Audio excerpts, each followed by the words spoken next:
Good. We will call this meeting to order. Bear with me as I'm catching my breath today. I'm sure a lot of us are, but thank you for attending. We'll do introductions. We'll start with me and run around the table. I'm John Strand, Chair. Tim Maloney, Mayor. Brenda Derrig, City Engineer. Sean Paschke, Key Account Manager, Xcel Energy. Paul Mathis, Cass County Electric Cooperative. Bruce Grubb, City Administration. Ben Dow, Director of Public Works. Becky Majerus, Director of Facilities. Shauna Radnick, Inspections Director. Mark Williams, Fargo Planning. I'm Abinya Cavassari. I serve as the chair on Fargo Youth Initiative Board, and I'm a student at Fargo North High School. Say your first name again. Spell it. Abhijna. That helps me. Thank you. Now, John, are you going to tell her that you know where she comes from and what city she's in? Eventually, I'll know your relative. I invited Abinya up to the table, but she will be formally inducted soon as the Youth Commission member. But as long as you're here, it's awesome that you're here. Okay, do we have a motion or, first of all, any changes in the agenda or recommended changes? If not, I'll entertain a motion to approve the agenda as presented. Move. Moves there a second? Second. Second, all those in favor say aye. Aye. Aye. Opposed, nay? Okay, we'll go forward. Same with the minutes of the last two meetings. If you have any changes or corrections, let us know. If not, I'll entertain a motion to approve both sets of minutes. Move to approve. Move to approve. Is there a second? I'll second. Okay, all those in favor say aye. Aye. Any opposed, nay? Okay. Bruce, I will turn it over to you to introduce our first topic. Yes, thank you, Chairman. A while back, Nicole Crutchfield and I met with Amy Fredrigill and Bridget Rassak with a firm called WSB to talk about this very committee, Fargo's Sustainability and Resiliency Committee. And we spent a little time talking about the white paper that we had prepared and used sort of as a launch pad for this committee. And she informed us that WSB has worked with some other communities, not unlike Fargo, and helped them establish sustainability goals and actually put together sustainability work plans. And she thought that this committee, or we as a city, might be wanting to consider something like that. So we asked Amy for some examples of work that she had done in other communities, and even went a step further and asked if she could draft up a proposal, including a scope of services, just kind of explaining the type of work that they would do on our behalf. And so it would be, of course, to help us establish some goals, some priorities for this committee, as well as well, you'll hear in a little bit, anywhere from a 12 to 18-month sustainability work plan. And so very fortunate that Amy was able to be here in town today and join us directly. So I want to thank Amy for that. And her presentation today is intended to be informational and provide an introduction into the idea behind sustainability work plans. So Amy, I hope I didn't mess you up, but with that introduction, take it away. And Amy gave me some things while she's doing her presentation. I'm going to distribute a couple of handouts to everybody. So, Amy, does that work? Sounds good, yes. We've got great technology here, so Brian gave me my little briefing here, but good afternoon, everyone. It's good to see all of you, and I've actually had a chance to see a couple of you twice while I've been in town. Saw Brenda yesterday and Sean earlier today, so it's nice to see a few faces. And I'm just going to, as Bruce is handing out a couple things that we'll talk about a little bit more here in a minute, I thought I would tell you a little bit more about who we are, what we're up to. WSB is almost a 30-year-old design, engineering, and consulting firm. We have a new office actually here in Fargo that's just a couple miles south, led by Travis Weber and Jessica Carls. And hopefully you'll get a chance to meet them here soon if you haven't already. I happen to be based in our headquarters, which is in the Minneapolis area, And we have other offices across 5 or 6 states with about 700 staff. And we were founded as a firm that works with city engineering, public works, and then that's evolved into many different areas of transportation, construction, municipal, environmental, renewable energy design. And my area, which is one of the newer service groups that WSB formed a couple of years ago, which I've been leading, and that's for sustainability services. But we also work on water use issues, landscape architecture, we work with the Parks Department, many other areas of city operations. I thought I would just start with, actually Bruce and I were just kind of chatting previously about how the term sustainability gets thrown around and there can be a lot of confusion, or I know people can feel like they're not exactly sure what this squishy concept is. It can get kind of watered down. And so we have drawn upon a couple decades of terminology that's been developing over time, and really just thinking about that balanced three-legged stool of the 3 legs being economic, environmental, and social.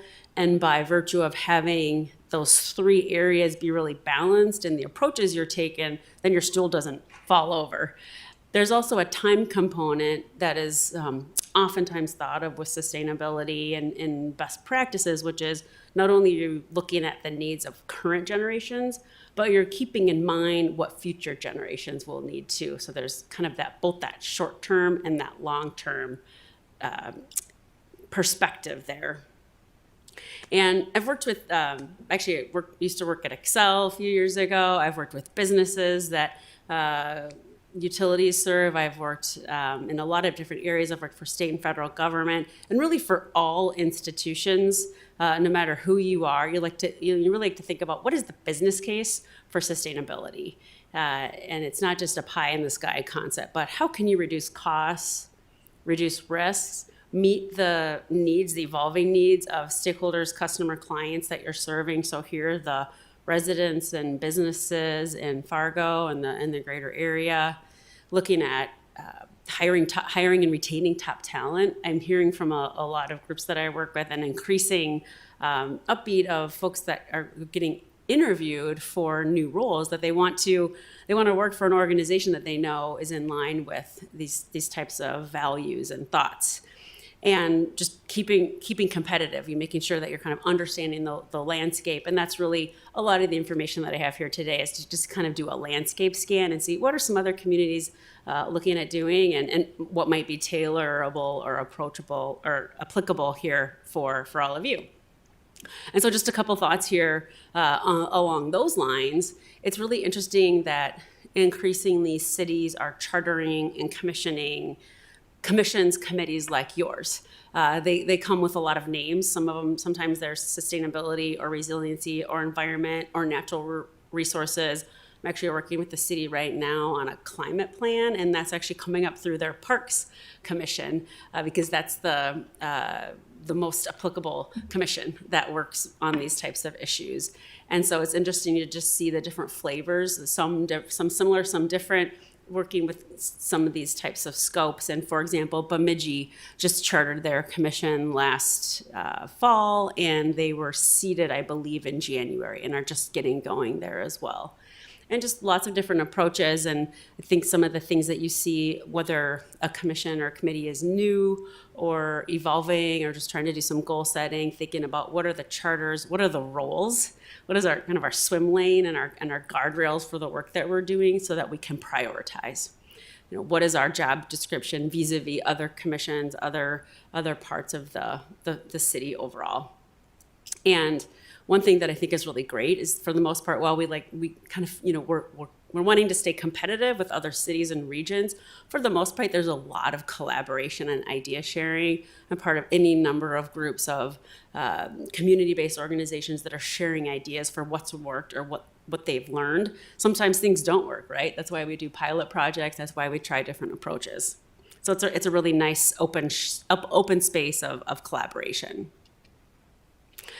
And so I just wanted to share, these are a few tiles of some project examples, and I'll dig a little more deeply into a couple of these in a minute, and they pertain to a few of the items in the handouts there that Bruce shared. But We write sustainability plans for cities. An example here in the upper left is for the city of Matamidi, Minnesota, and they had a broader sustainability plan that encompasses any number of topics that I'll use it in a minute here on another slide, and that was adopted by their city council about a year and a half ago. We also do a lot of work on looking at technology. That technology could be electric vehicles, solar, like you see in the picture there. I know you all have been working a lot with your landfill gas, any number of cutting-edge technologies, clean tech, you name it, where things are evolving, and just wanting to do some research there. Right now, there's so many pots of funding, and so that ultimately can weave its way into grant writing to try to garner the funds to have budget to have the resources that you need. We also write a lot of city policies, could be zoning, code writing, policies, broad brush policies. For example, we work with a city where we are writing 2 policies. One was already adopted by the council, and one is working its way up through 2 commissions, planning and sustainability, and they both relate to electric vehicles. One's more for publicly facing charging infrastructure, and one is for working with the private sector, doing housing developments, especially multifamily housing developments, apartments, condos, and making sure that especially in affordable housing, we have EV charging available.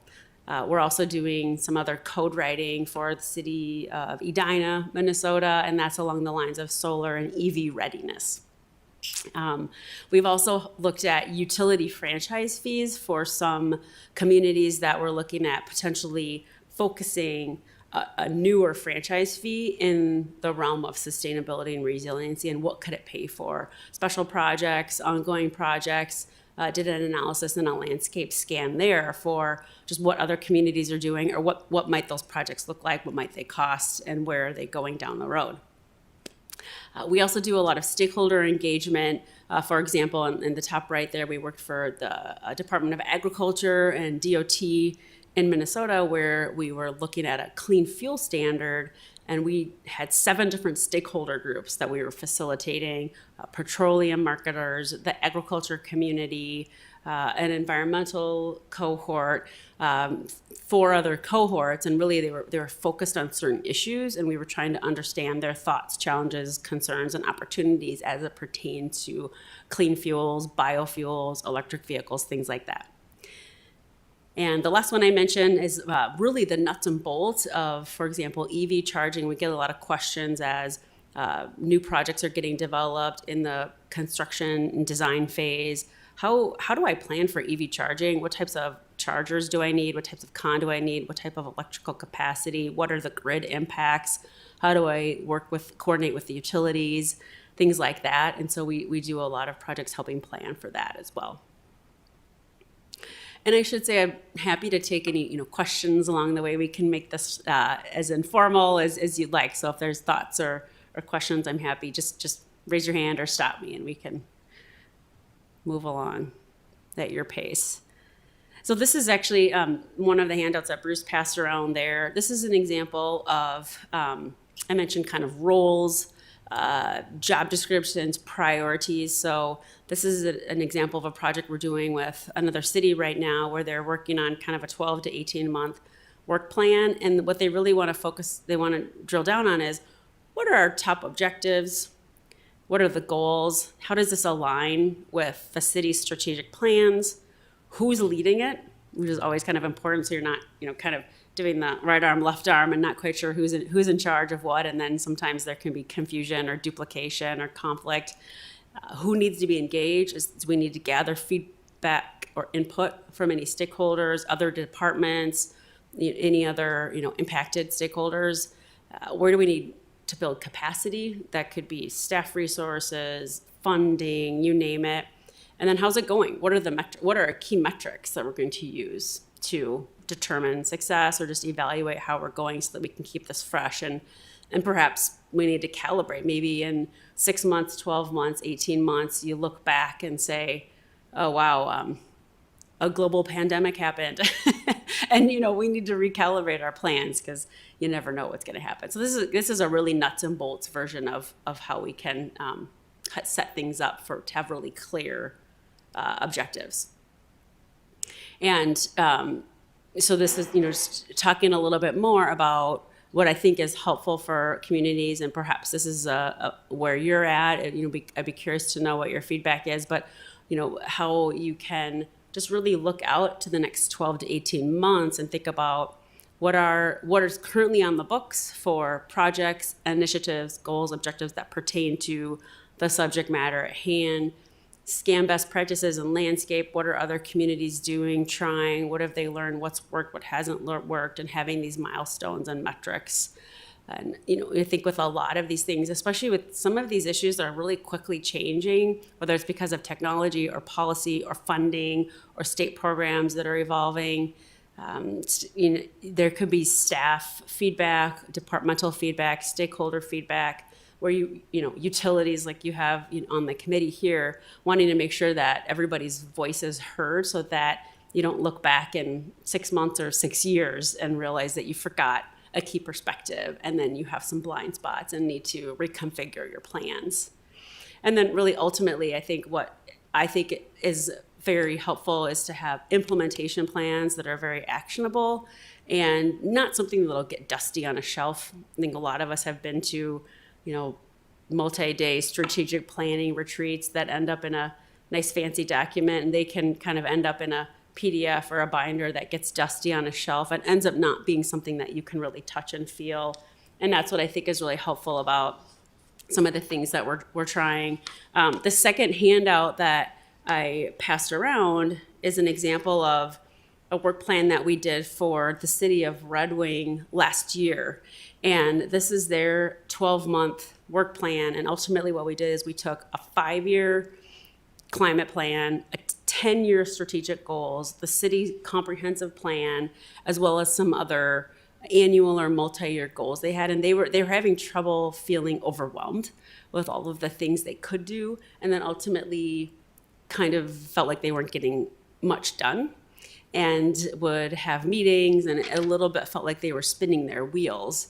And so what we did is we spent just about an hour in a meeting one day and walked through the main plans they already had, because you would never want to just start from scratch. You already have so many plans already. And so we did is say, what are your top 3 things you would want to do? And everybody shared their thoughts, and then it ultimately rolled up into this one-page work plan that we used for the last year. And it really helped us focus our work, focus our resources.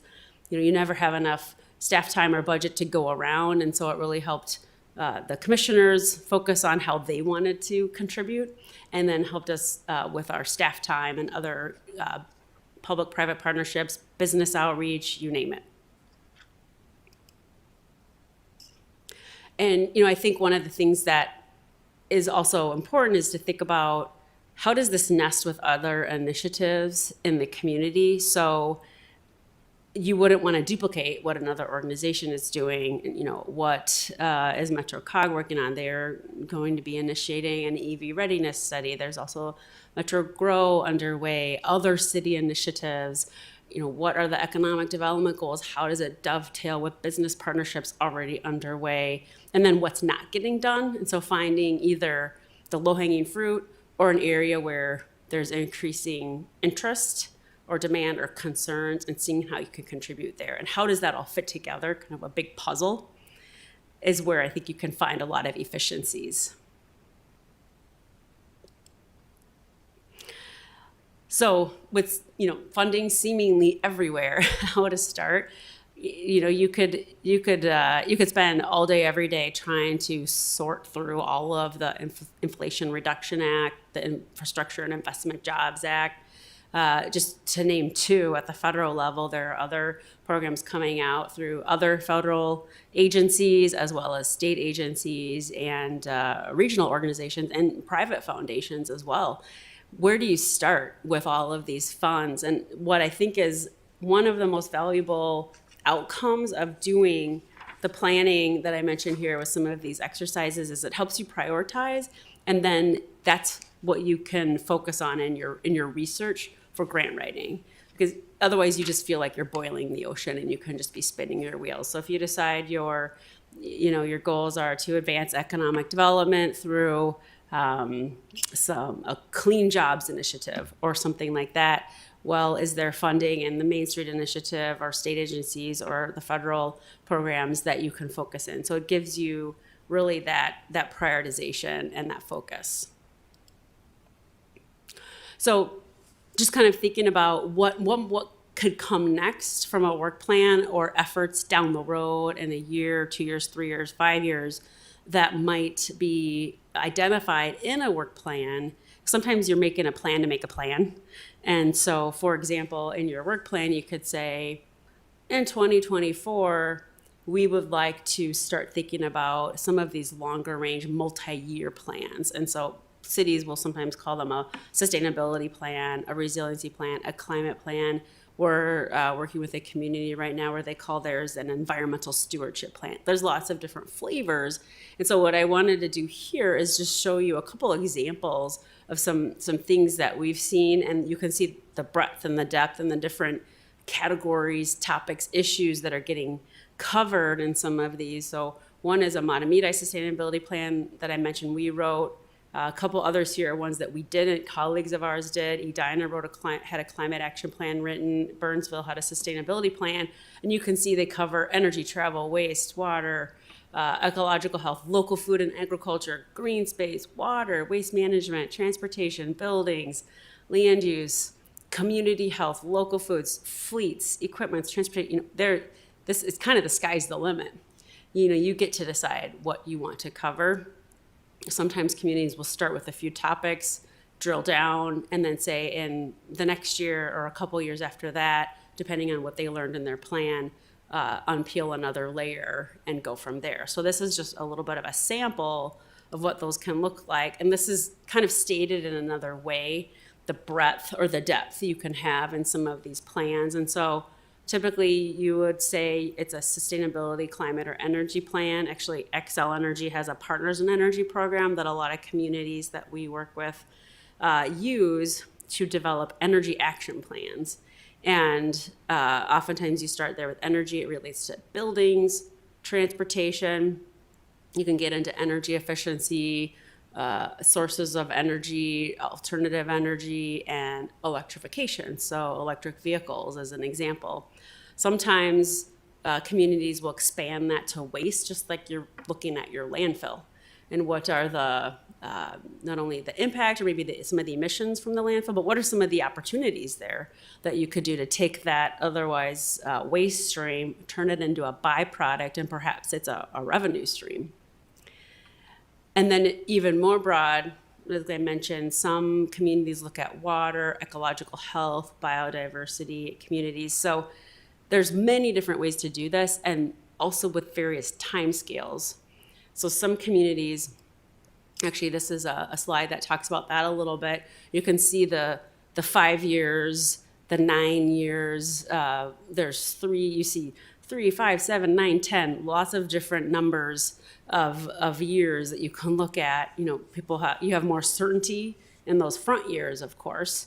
And then, just keeping this dynamic, keeping it fresh, so as each year goes by, look out another year because you have more certainty on the horizon with those 5 years. And so this is just a whole range of areas. Rochester and Duluth have their flavors of climate and sustainability plans with a multi-year approach as well. And I guess that was my last slide. So I was just gonna, mention that some of these efforts too are really long, 75 pages, 100 pages. Some of them took several years to put together. So these are not to be taken lightly, but they also are staged in maybe later phases of where a community is at. And so that's why when Bruce and I were just kind of chit-chatting about, how some communities have started more with a 12-month plan, an 18-month plan that could build eventually into something this lengthy and this robust. And so it's just something to know about on the landscape, maybe down the road is to have available as ideas to take and tailor if that's something that you're interested in. So those are just a few thoughts I wanted to share with all of you, and I'd be curious what your thoughts, ideas, questions, reflections might be. What comes to mind, what's surprising or interesting or you'd want to unpack a little more. Feel free to join in, anybody. Amy, I'm just wondering, so if you came to the city of Fargo, would it be assessment take like a year and then recommendations, or how long do your assessment times take? And if you talk to Becky and she says, I got these 20 buildings and here's kind of where I'm at or whatever, what's the speed at which you then make a 5-year plan? Is it, a certain upfront time and then you get that 5-year plan, or how long does it take to go to stakeholders? I think that oftentimes you see those types of 5-year plans conducted in about a year. We're doing a streamlined version in about 6 months for another community right now. They wanted a smaller version, keeping it simple. It's sort of a hybrid between the options that we've looked at here. So they want to look at 5 years, but they don't want to take too long. They want to be done by the end of the year. And so by the time we get going, it's maybe a 7 or 8 month process. It does not involve a lot of new data collection in terms of greenhouse gas inventories or things like that. And you could add that on with another couple of months. So you can also kind of fit it to what your needs are. You don't want it too big, you don't want it too small, just so it's tailored to fit your needs. So it depends on what the goals and objectives are. And Edina seems like a closed-in area because they have a suburb, but they only have so much room to grow or get bigger. So is that assessment of what they can do to enhance their community? Yeah, did you say for Edina? Yeah. Yeah, there's covers a broad range of the city operations, and so there's some interesting metrics and statistics around, they say kind of the footprint or the impact or maybe the emissions from a city are maybe 3 to 10% just from what the city itself can control through city operations. The rest of a city's impact or footprint is from all of the residents and the businesses. And that's why partnerships are so important. You have the utilities here, you have other business partnerships, the employers, the universities, the healthcare institutions, and the waste haulers. We were talking about that earlier today. There's just many different areas where you need to pull all of the levers you can, because it's through many things. What are homes and businesses doing? What are their needs, thoughts, and challenges? I'm working with a community right now that's doing a business survey to find out what their thoughts and concerns are, and then what resources would you want to get out there to help them. The energy action plans that the Partners in Energy program develops through Excel Energy, they have a whole kit of resources they can use for outreach, and from rebates to here's things that are business friendly. And so it kind of depends. The Edina plan, for example, would be building on all of those types of tools in the toolbox to get out there to help everybody else do kind of their part of the puzzle. So it depends on how narrow or broad you draw the circle around it.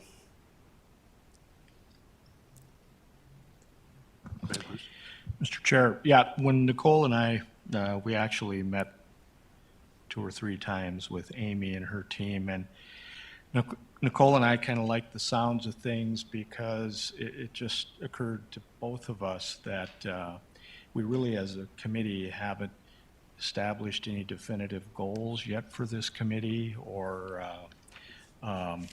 areas of priority interest for us to focus on. And we just thought that might be really useful to have this type of thing with this committee to help us prioritize some areas of focus and then goals within those areas. And so Nicole and I, speaking for only 2 of us here, really thought this was a great idea. And the draft proposal that we got from Amy kind of shared the scope of services that we would get. One of the things we recognized right away is not going to give up what she estimated the price of these services would be, but we fall in that $10,000 to $25,000 range, and our procurement policy asks that we try an informal process of receiving 3 quotes. So if the SRC thinks this is an area we would like to move in, myself and maybe others could prepare an informal quotation type sheet that we can distribute to try and comply with our procurement policy and bring 3 proposals back if the committee's interested in doing something like this. Bruce, you read my mind. How do you get there? And is it an RFP process or how? It's not, it's how that not would actually an unfold. RFP. You don't need to advertise within those bookends, 10 to 25,000, but we do have to solicit at least 3 informal proposals. So to get a proposal back, we would have to put together what we're asking each of the proposers to do, and they would provide an actual quote through an informal process, and then we would decide the preferred quote. Let me jump ahead of that conversation to you, Amy, for a moment, and then I'll look forward to hearing from folks. I just came back from a national conference, and all they're talking about is all these federal grants for infrastructure, federal grants for CHIPS, for clean energy. Then I come back home and I'm like, where do you start? How do you even find a grant writer, that can carry you through? That's where I'm hung up, is how do we even get this beginning to roll? Do you have any guidance on that? Yeah, it is such a common question. It can be really overwhelming. There's a lot. I don't know if there's anyone that knows all of the grant programs federally, anyone from Washington, D.C. to any community. So I think that's really kind of one of the punchlines to me is a work plan, goals, objectives, priorities help you focus, just like everything in life. You can only do so many hours, and there's only so many things you can do in the hours of your day, right? At work, with your family, all of the things. And so you have to pick and choose somewhere. So how do we develop our top 3, 5 goals or objectives? What measure, and then start to measure what matters. That can help you focus on which grant programs. There's millions and millions of dollars for renewable energy, hundreds of millions of dollars for electric vehicles, hundreds, millions of dollars for, you name it, go on down the list. Water, climate, resiliency, stormwater, green infrastructure, the sky's the limit. And so by picking your, 3, 5 priorities, then you don't have to read there's in my inbox every day, there's announcements. Well, if it's not something that's on your list, you just delete it and go from there. We have some of the projects that we do for clients is to basically pour through grant opportunities for them and then write the grants for them. That's what I was wondering. Do you Yeah. help? We do that. That's one of the services we provide is to write those grants, and have one that we secured about a year ago through a state agency for a city. For example, I could tell you about it was on climate resiliency through stormwater systems. And it's a really interesting, innovative approach. And so we have a kind of a really diverse team, sort of cross-functional team that not only put the grant together, but secured the funding, and now we're conducting the work. So that's just one example. We've done them for transportation, technology, energy, you name it. And so, it's just kind of a matter of, once again, prioritizing what do you want to focus on? And then you really can put your best foot forward because you're spending target amounts of time on that. Is it irrational to try prioritize to access as much federal, local, state grants early on as possible? Or does that come down the path after we've established a roadmap? Oh, I think if you have a general sense now of, being opportunistic, it's kind of a fine line between being very measured in your approach and then also being opportunistic. So 2 weeks ago, a new program came out from the Federal Highway Administration for community-based EV charging. Then there's another program that came out through the EPA about 6 weeks ago called Climate Pollution Reduction Grants. Well, the clock is ticking on those as well. And so if the deadlines are in the next 2 months, if they seem about the right fit for the city, then you could, dedicate some resources to, okay, let's prioritize this, take something off the plate, write this grant now, and make your best run at it. So there's, it's kind of a fine line between, how ready do you need to be and can you go for it? Bruce, how much public interaction do we need or competition do we need to partner with grant writers? I think in that case, we would likely RFP that. In this case, the proposal, and Amy, correct me if I'm wrong, that she submitted for this initial piece includes some grant writing research, and they also do some of that. But if we want to go to a full, we want to research, I would say we RFP for a grant writer. And one of the interesting things that I talked with the chairman and the mayor about yesterday was right now this committee operates without a budget. You know, and budgets are easily said, hard to do, but I'll be proposing to the city administrator some sort of budget for the SRC for next year for things like professional services. Well, some sort of sustainability plan, even if it's really high level, helps you start establishing a budget. I was looking right at Brenda as Amy was talking about stormwater, and as two elected officials, you know that right now we pay with storm sewer through special assessments. Well, you know how far that goes out on the street. So this is where some of this grant funding would really be so great, would allow Brenda to maybe consider things if it wasn't all special assessment driven. So. my Thoughts from committee members? Ben? You know, I look at this and I see this as an excellent resource and a tool that we need to find a way to use. I mean, we're really good at our daily, everyday grind of what we do, but to take advantage of all those other alternative situations that are available out there, they don't always come to us. And so having the resource and the tools to really open our eyes to see what the next steps are is key. And then dialing it in to where we want to focus. You know, we have such a large snowball of things that, oh, let's do this, let's do this, let's do this. But let's get some stuff done. Let's focus on three priorities and find those resources so we can make sure we check those boxes and complete those activities. Be a really great adjunct to what we already do. Right. And it'd stimulate us. Kathy or Sean, thoughts? I'm sorry, Becky? Kathy, where'd that come from? Still catching up from Becky or Sean or Mark? Mark, growth plan. Any synergies maybe, or I don't know, maybe. Yeah, I mean, we're working on our growth plan right now, and obviously the community input portion of it's right now. So, you know, it'll be interesting to see what the consultants come back with. And that's going to be the foundation of really the rewrite of our land development code. So we're going to be busy code writing for several years here. Go ahead, Becky.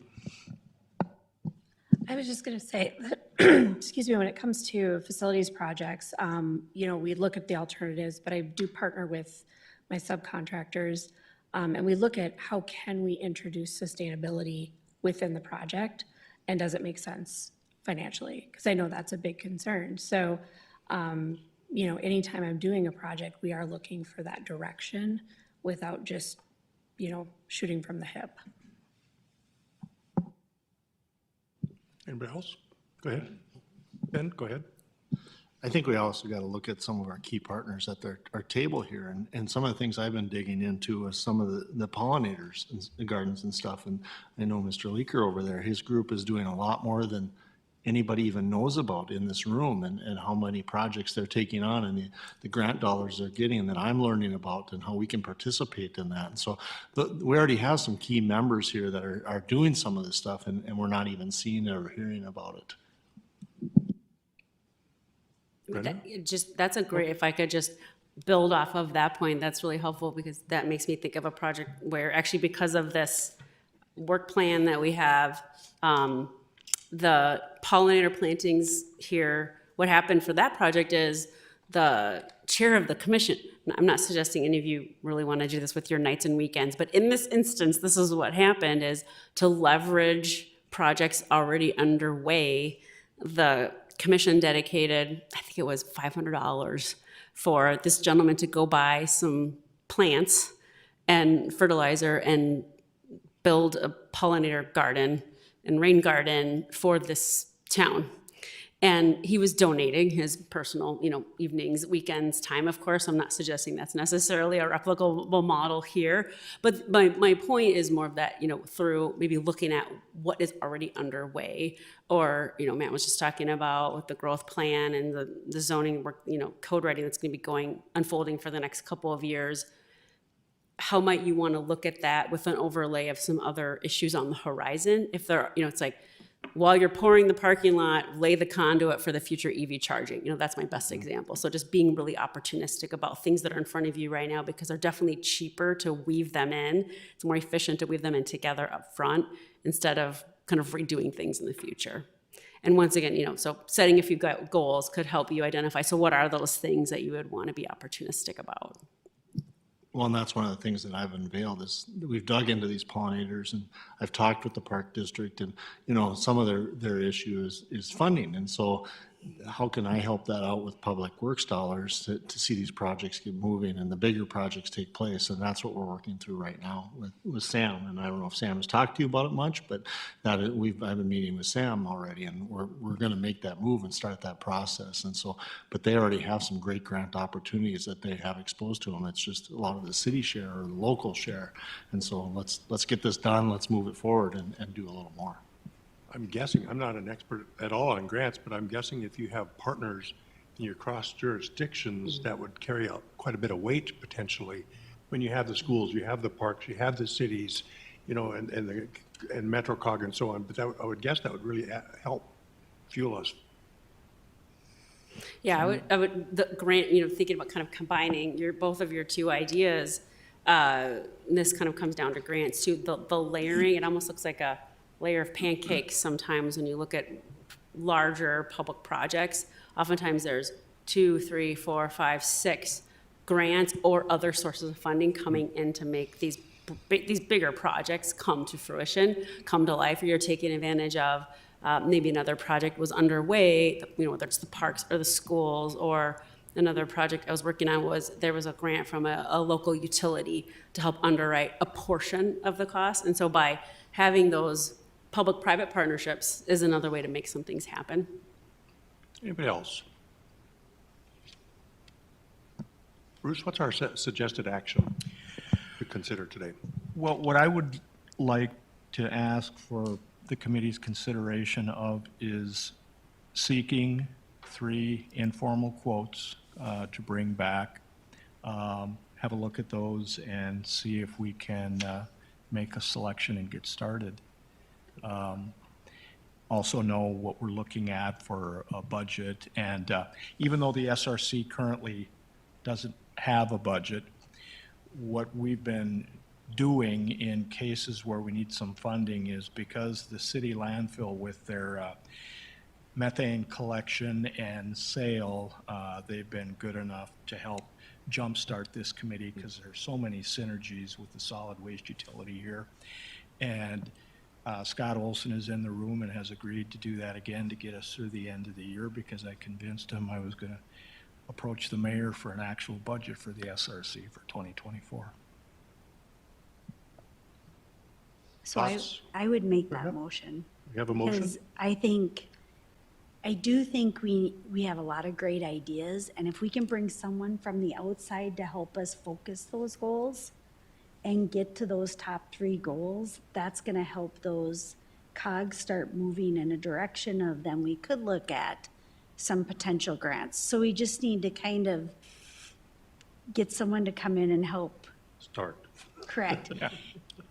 Well, and even help focus those ideas and get us down to what would our top priorities be? Is there a second to Brenda's motion to begin with? I would second that. Second, okay. Any further discussion? Thoughts, Mayor and Bruce, who would vet these grants or these RFPs? Do you have thoughts on the best way to approach that? The informal proposal work, I would offer to do that on behalf of the committee. I've got an example proposal or 2 to work from, so that we're getting some sort of proposed fee for similar work being done. And then bring that back here for the committee to see those 3, and we can make a selection and then go to work. Mayor, do you have something you're going to? No, I think it's a great idea, and you said the park board's gonna pay for it, John? I missed Let's that. give an arm twist to Dave a little bit. Oh, okay. No, I think it's a great Schools. idea. All right. Any other input to this motion? Questions? All those in favor say aye. Aye. Any opposed, nay? You have your marching orders. And before we go to our next topic, I'm sorry, Bruce, go ahead. I just wanted to thank Amy one last time that Nice I report. really appreciate that she was willing to get this whole thing going and reveal some of her secrets with all of us today, and so it's great. It's a great new moment for us to always have places to aim for that are ahead of us. So thank you, Amy, very much. Before I go to our next topic, Dave Leaker has joined us from the Park District. And are you still online, Casey? If you are, don't hesitate getting our attention to chime in, okay? All right. Thank you. Bruce, thank you, Amy, very, very much. Bruce, let's go to our next topic. Yes, thank you, Mr. Chairman. As you might recall, this is almost a year ago now, but March 8th, 2022, at our SRC meeting, we had a presentation from Alliance Risk Group and Enowatts regarding a carbon dashboard that they had created for the Roco parking garage, the city's smart energy ramp. And the carbon dashboard essentially tracks carbon emissions reductions through the use of renewable energy features as compared to conventional equipment, the use of things like solar panels or EV chargers, battery storage, those types of things. And at that same meeting, we requested a sole source piggyback proposal from Alliance and Enowatts to expand the carbon dashboard creation to potentially other city facilities, up to 3. And we thought initially that the city landfill would be a good one to start with because of the collection of methane gas that we've been doing since 2002. Eliminating those carbon emissions. And then in speaking with Becky about a good second candidate, more of a building or facilities, and Ben, we thought the Public Works West recently acquired building from Border States Electric would be a good second candidate. And then the third is yet to be determined once we kind of get started on the Public Works West building. And so I asked Randy Roy with Alliance Risk Group and Seymour Lee with Enowatts.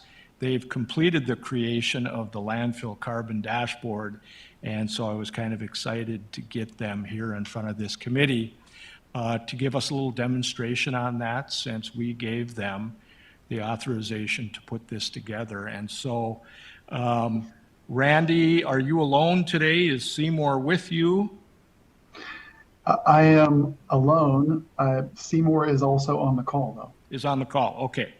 Well, with that, Commissioner Strand and I have been waiting for some fruit from the carbon dashboard creation, so really happy to be able to turn it over to you, and you can take us through what you've created.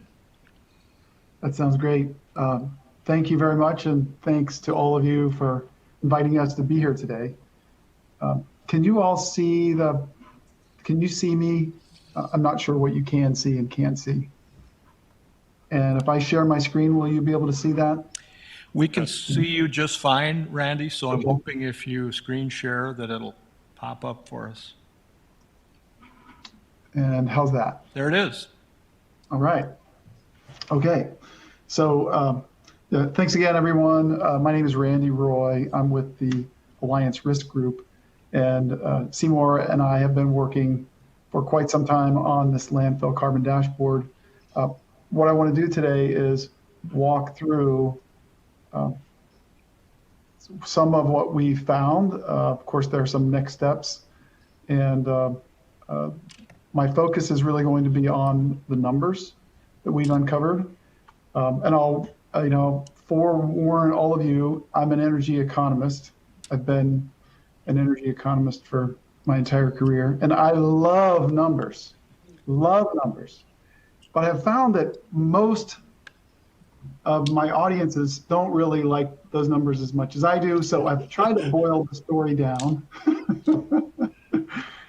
For all of you, I've tried to boil this story that I think is really interesting story down to some really short list of numbers and something super simple for people to grasp onto. And so the important numbers that I think are relevant here, I'm going to draw a circle around this. Just as a little education here, the landfill methane that comes out of that landfill is 25 times more damaging to the environment than CO2. So for every ton of methane that comes out of a landfill, that feels like 25 tons of CO2. So with that said, what the city has done through capturing CO2 since June, I believe, of 2002, is that cumulatively the city has removed 2 million tons of CO2 equivalent from the atmosphere. Now, in addition, the city has created either savings or revenues totaling $8 million. So combining the savings with the revenues from the sale of that methane, they've created an $8 million change to the bottom line for the city, covering the period 2002 to 2021. So that is the kind of high level story that I like to share with you. I've got more numbers, unfortunately, for all of you. So let me move on to some of those numbers. Can you see the chart that I'm sharing with you now? Yes. Okay, great. So as I mentioned, there are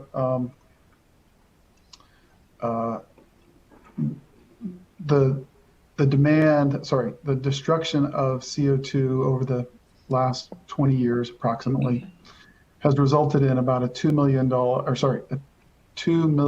ton reduction in CO2. And that's being measured here on the right-hand side. And it's cumulative. So starting in 2002 approximately and ending in 2021, you can see this red line is the cumulative reduction in CO2 to the atmosphere as a result of the actions at the landfill. And I've broken this down into different components. And here on the left-hand side, we're measuring by year the the individual reduction in CO2 by these three different actions that are happening on site.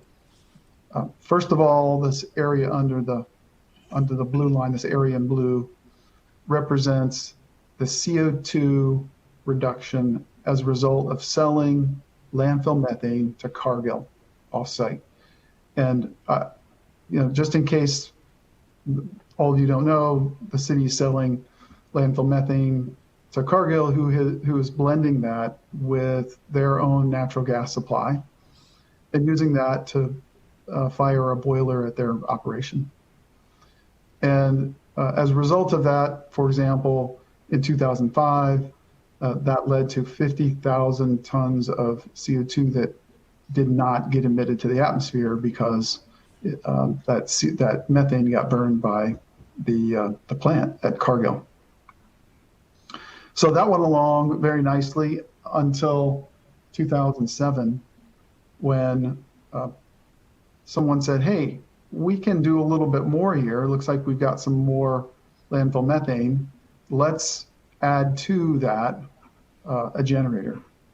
And so that generator started in October of 2007, and it started also consuming the landfill methane and generating kilowatt hours that the city didn't have to purchase from the grid, from their local electric utility provider. And that is represented by this area here in the orange, I guess, is the color. And then in addition to that, what landfill methane could not be used by Cargill or used at the generator, the flare took care of that and reduced the CO2 emissions by just burning the methane and converting that to a much less destructive compound, which was just CO2 rather than methane. And I'm going to pause here to see if there are any questions. I can't see your faces, but I can hear. Any questions about these numbers? Again, the blue, the orange, and the green are being measured on the right, and this is, sum total. For example, in 2009, it looks like the city removed 150,000 or avoided emitting 150,000 metric tons of CO2 into the atmosphere through selling to Cargill, generating their own electricity, and then using a flare as well.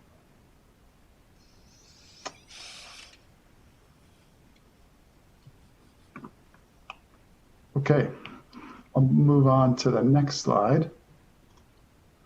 There are two additional programs which we have some data on that I'll just share with you to give you some perspective, and then I'm going to go to a live demo.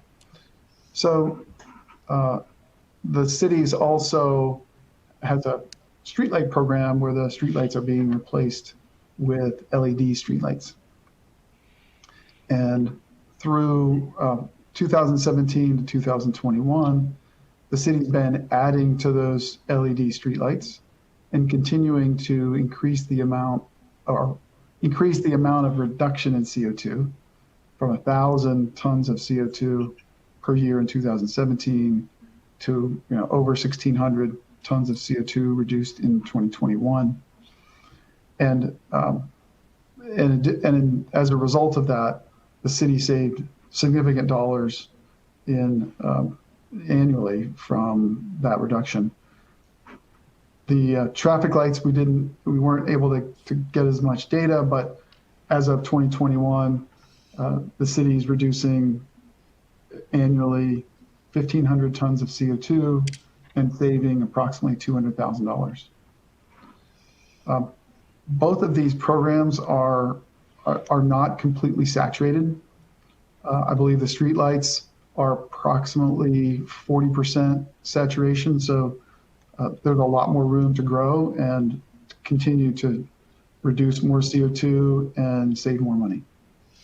Randy, can I interrupt you there for a second? It's interesting you put this up because Brenda and Ben and I sat through a PUPEC committee meeting late yesterday afternoon, and one of the things, Mr. Chair, we talked about is pursuing grant funding through the, it was a Carbon Reductions Act through the Federal Highway Program. Anyway, to be able to utilize grant funding toward the change out of the, what type of old-fashioned bulbs are those?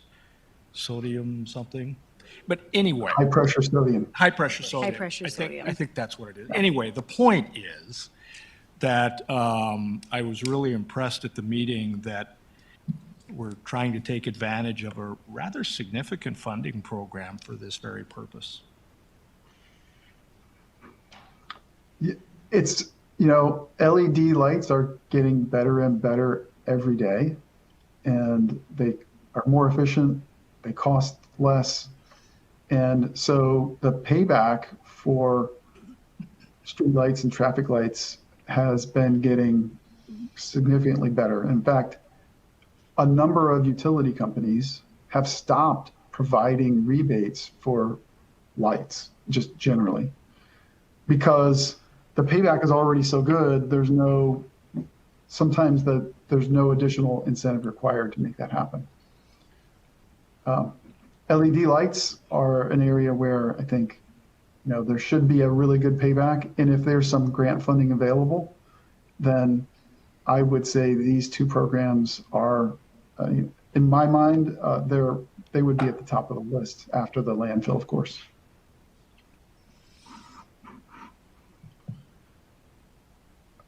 Okay. I'm going to move on to a live demo, and I'm going to ask, I'm going to stop sharing my screen just for a second. See if I can.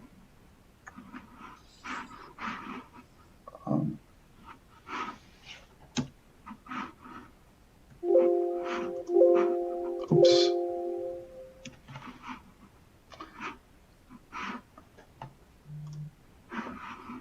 Okay, I'm going to go to the live demo.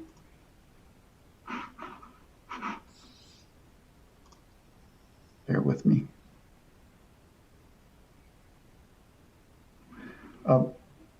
Seymour, while I'm doing that, did I miss anything that I should have said while I was walking through those first few slides? No, not at all. Okay.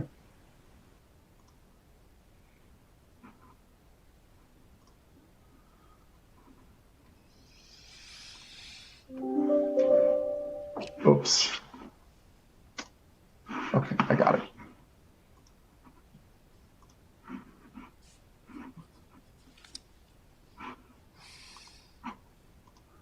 Sorry, folks.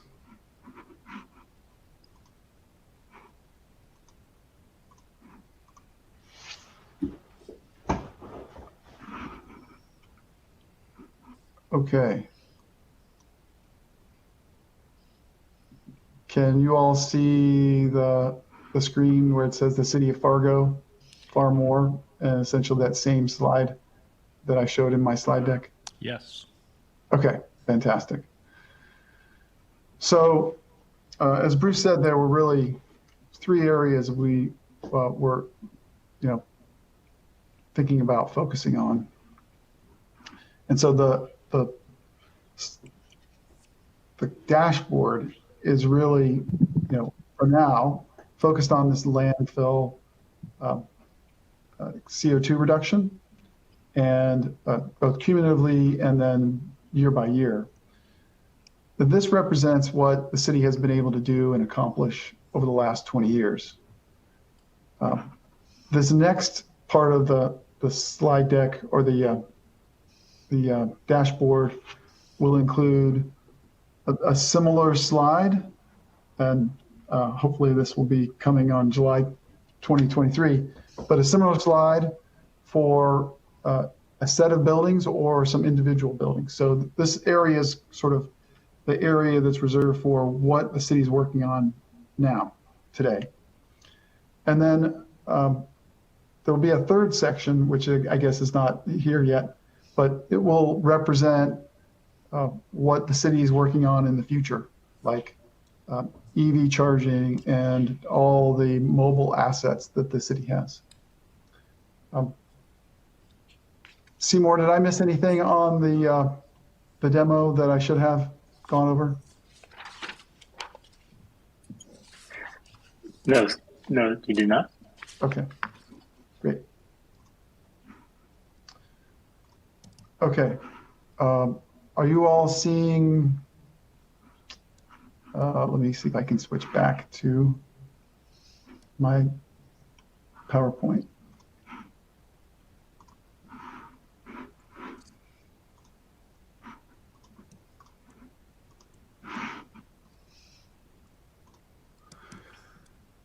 Okay, are we back to the PowerPoint?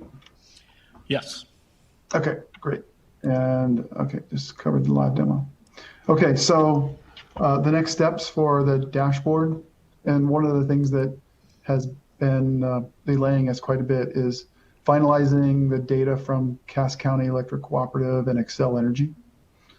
That we will be able to get that data on a monthly basis back in history and going forward, and we're working on making that happen so that it's super easy to do and no one has to rekey in data for 500 locations, 500 meters that the city owns. So we're working with both those entities to make that happen. After that, we'll be including those emissions and savings from buildings into the dashboard, and then deploying that InnoWatts platform as the interface. We'll finalize a landfill report, and a report that includes also the street lights and traffic lights. And then as part of another, an adjacent effort, we're going to identify opportunities to sell the CO2 credits. Of that $8 million that I mentioned in my earliest slide, $850,000 actually came from the sale of CO2 credits. The city's generating approximately 100,000 CO2 credits a year at the landfill. And the market today for CO2 credits, depending upon which market you're in, ranges from a low of $3 per ton to a high of $60 per ton. So we'll be identifying what those opportunities are and how much capital will be required to participate in certain markets. For example, the $60 per ton market is a great price, but that is going to require some CapEx to make that, some capital expenditures to make that happen. And so we're going to evaluate what those opportunities are and what those, high level, what those expenses could be, and then determine the best way to monetize the CO2 credits that the city is creating. And then, of course, that provides even more impetus for the city to identify opportunities, develop a plan, even a greater reason to develop a budget for your committee. And then finally, I just wanted to go over sort of a high-level list of some of the data requirements that we have. We're working with Becky and her team to do this. We'll be looking for the, as I mentioned, the data from Cass County Electric Cooperative and Excel Energy for all the buildings and the streetlights.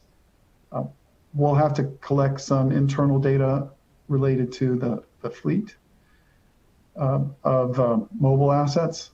And then, of course, we've been collecting the sales of landfill gas to Cargill. That's how we were able to build that slide that we showed you. And then also collecting the on-site electricity generation data and the flare operations. So I will leave it there and ask if there are any questions from any of you, or Seymour, did I miss anything in covering our dashboard efforts? Thank you. Just one thing to clarify, probably from what we presented back from last year and what you've seen now in the live demo. Randy mentioned the InnoWatts platform. So we have not fully deployed the platform due to some of the data challenges we had. So we pivoted to a more easy version that worked well with the integration with the City of Fargo's website, as well as the available data that we could obtain from the team. But as he mentioned, we have now received all the Cass utility data of about 10 years worth. So we will go through an extensive mapping exercise with Becky and her team this month, and hoping to complete all the necessary mapping. Imagine all the meters to the sites that we need to map to, and hopefully be able to deploy at least the sites that are available on the Cass utility data before the July date that we've set ourselves for. And the platform will allow the internal members of who have access within the City of Fargo to drill down deeper than you would on the carbon.fargond.gov page, which is more high level view for the general public. So once you're on the platform, the team can make more actionable decisions with the level of granularity that we will provide. Thank you.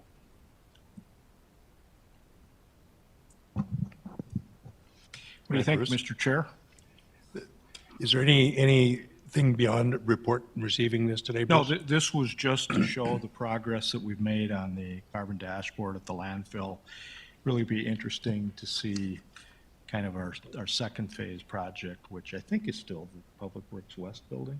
Is it not? That's correct. And we're finishing up with the HVAC updates right now. We've done a pretty extensive exchange there and spent some funds to upgrade that building so that we can see some definite results. And then we've also looked at the lighting and obtained some grant dollars there and changed all the internal lighting over to LED. Okay. Becky, you have anything else for that that covers it? I don't have anything to add at this point. Like Seymour mentioned, we are working to take all of this data and turn it into that second piece, which will be ready in July. Okay. Excel or Cass County Electric, anything at all? Bruce, what's really nice about this is we can finally start seeing some data, visually as well as Yeah.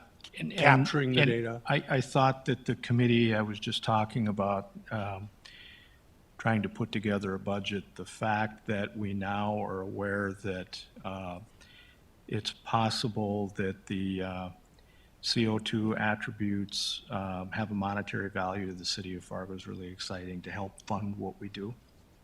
So, And there's an impact to the climate. yes. Anybody else? Thank you for that report, Seymour and Randy. Great update for us, and we look forward to our continuing communication with you. Okay. Welcome. Thank you. Thank you.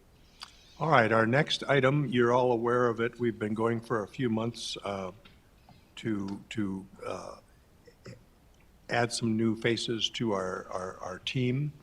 And we've been discussing and nominating 2 public at-large members, and we've solicited internally for a member from our youth initiative, which is just really great to have you here. And I'm gonna remind folks, this all started with our youth. You know, they had with Greta Thunberg, they had this march out on City Hall and challenging us to do better with climate action related issues.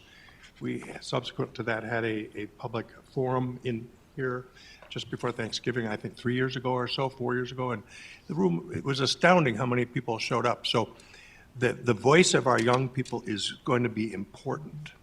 And please don't be shy, you know, and you're the chairman of your committee, so I don't think she's going to be shy anyway. Just welcome aboard.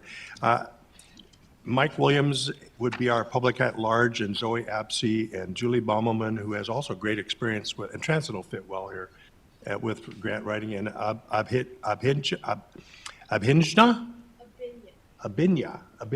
You have to, well, keep training me. I'll entertain a motion if anybody's inclined to have us pass this recommendation on to add these 4 members to our team. I'll make the motion. Have a motion, is there a second? I'll second. Okay, second, any other feedback? All those in favor say aye. Aye. Any opposed, nay? Okay. Are there any members of the public that are here for public comment? Go ahead, go to the microphone over here.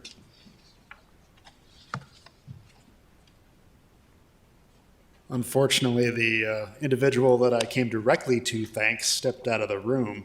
My name is Patrick Summer. I am a delegate for the International Dark Sky Association. A couple of falls ago, I had the privilege and the opportunity to present some information to this group on light pollution.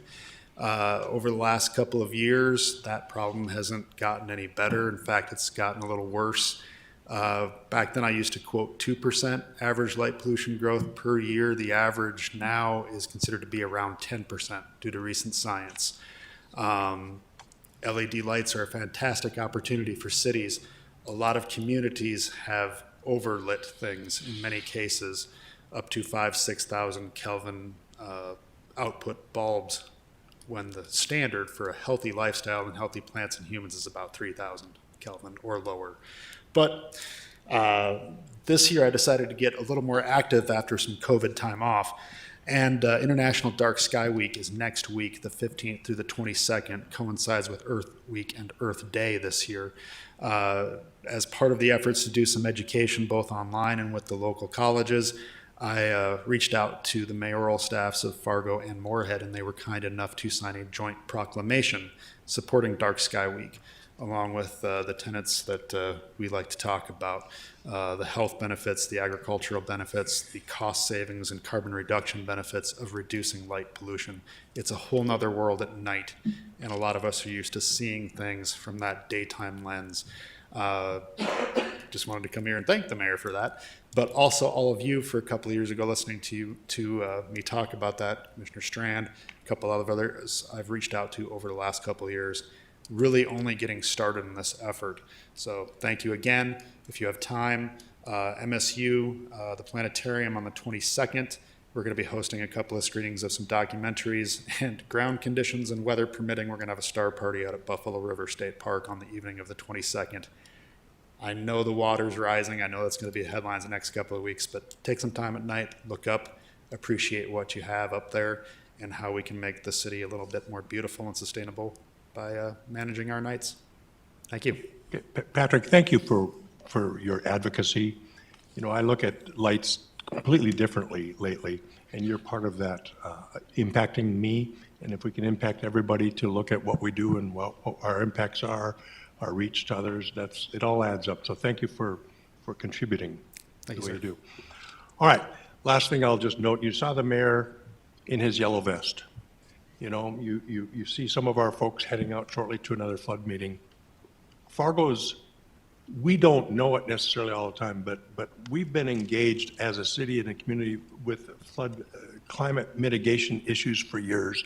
The notion of getting flood protection is just a climate action issue. It's climate resiliency, being prepared for droughts and for floods. And we're seeing this unfold full bore right now. And in a few years, we'll be really prepared unlike ever before in history.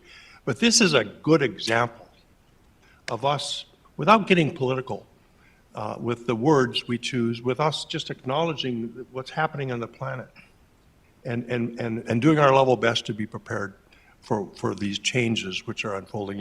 You watch the weather stations and the cycles, what's going on around the country and the world. It's just really it's pretty frightening right now. So we're doing a lot here, and it's going to have a very quantifiable impact and effect through time. And we can choose to locally do whatever we decide to do. Just put our minds to it. So Amy and Patrick and others welcoming, voices from the community in clean has spurred us on to think about like initiatives for new developments, new apartments. How do we get EV charging infrastructure in? And it all adds up, but it takes all of us. So just a final comment. Anything from anybody for the good of the order? Welcome. You'll be official at our next meeting. Bring your thoughts. Always, as you know, be willing to share agenda items with us, bring people to us and resources that can help us with our conversation, that can spread our reach further out into the community. Bruce, thanks for your leadership. We wouldn't be where we were and are without your steadfast, tireless approach to making sure we stay the course. Thank you. And it's valued, and what your skill set is great too. Anything else? Okay, we stand adjourned. Thanks, everyone, very much.